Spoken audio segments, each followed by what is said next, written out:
El primer modelo hace referencia a una flor, que es un objeto biológico. Las flores son parte fundamental y especializada de las plantas.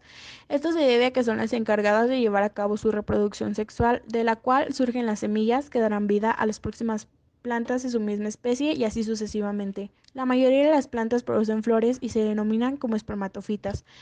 Estas espermatofitas se diferencian en dos grupos: gimnospermas, plantas que poseen flores que se reúnen en hojas reproductivas o fértiles conocidas como estróbilos.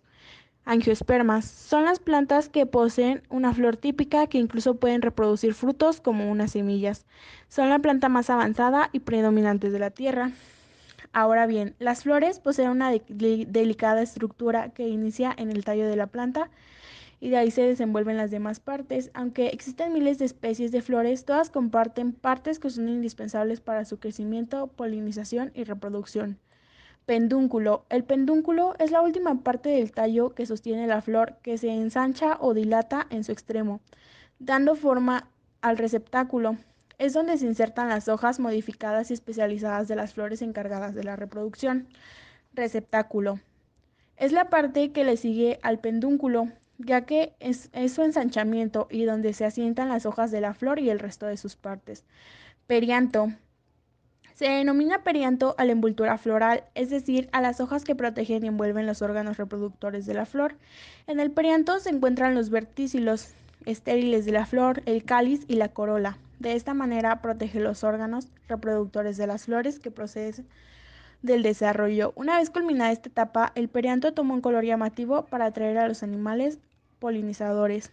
Cáliz es una estructura compuesta por sépalos que son similares a las hojas, de color verde. Su función es proteger y sostener los pétalos de la flor cuando aún es un capullo. Corola es la parte compuesta por los coloridos y llamativos pétalos o antófilos de la flor con el fin de atraer a los animales polinizadores. Carpelo. El carpelo conforma la parte reproductiva femenina de la flor. El conjunto de carpelos forma el gineceo, el cual puede contener uno o más pistilos. Pistilo. Se denomina pistilo a las unidades del órgano femenino de la flor que contiene el estilo, estigma y ovarios, que en conjunto conforman el carpelo. Gineceo. Es el aparato reproductor femenino de la flor. Está formado por una o varias hojas verdes o carpelos unidos o separados a través de un pistilo, sobre los cuales se producen los óvulos que contienen los gametos femeninos. El gineceo está compuesto por los siguientes elementos. Estilo. Estructura cilíndrica y tubular que sirve para guardar y conducir el polen. Estigma. Es la parte superior del pistilo. Su función es elaborar el néctar pegajoso necesario para el polen. Ovario. Se ubica en la zona inferior del pistilo, formado por una o más hojas carpalares. Contienen los óvulos que serán fecundados por el polen masculino. Andróceo. Se denomina como andróceo a los gametos masculinos de la flor que están compuestos por las siguientes partes. Estambre. Es el órgano masculino que se desarrolla en las flores y donde se produce el polen. Antera. Parte terminal del estambre de las flores, lugar donde se efectúa la producción del polen. Filamento. Es la parte que sostiene la antera. Asimismo, es la parte estéril del estambre. Puede variar de tamaño y forma según el tipo de flor.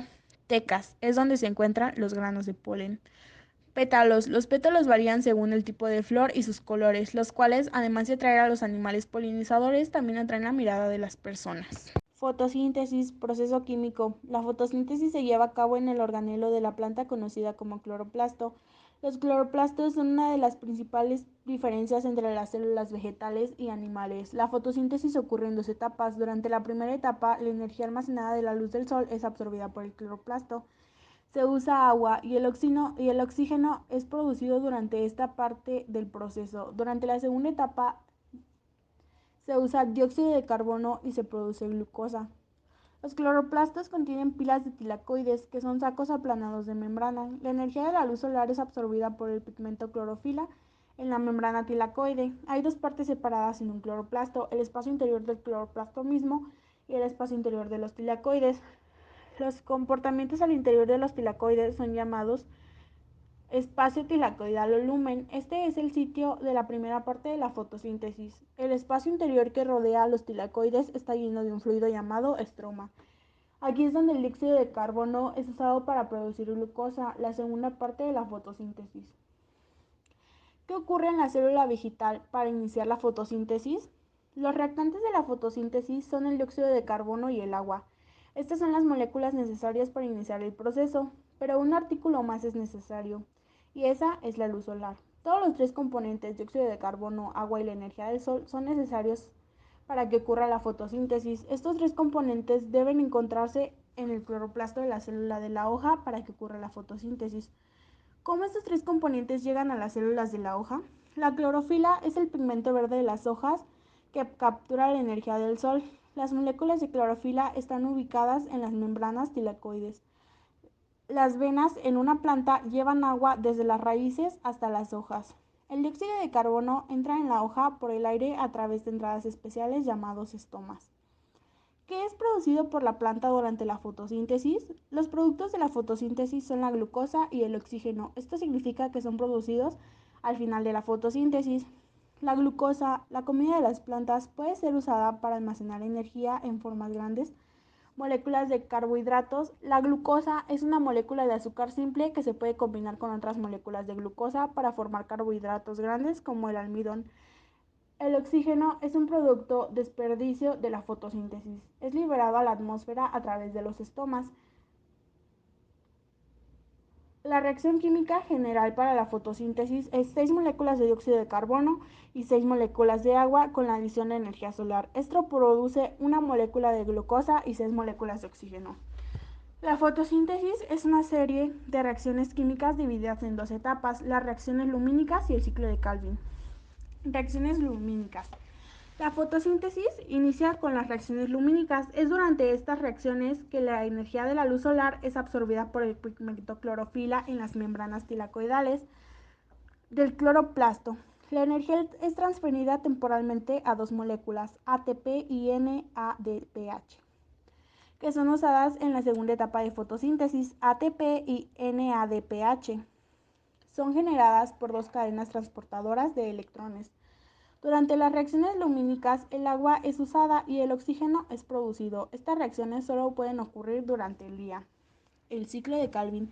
La segunda etapa de la fotosíntesis es la producción de glucosa a partir del dióxido de carbono. Esto ocurre en un ciclo continuo nombrado tras quien lo descubrió, Melvin Calvin. El ciclo de Calvin usa CO2 y la energía temporalmente almacenada en ATP y NADPH para transformar el azúcar en glucosa.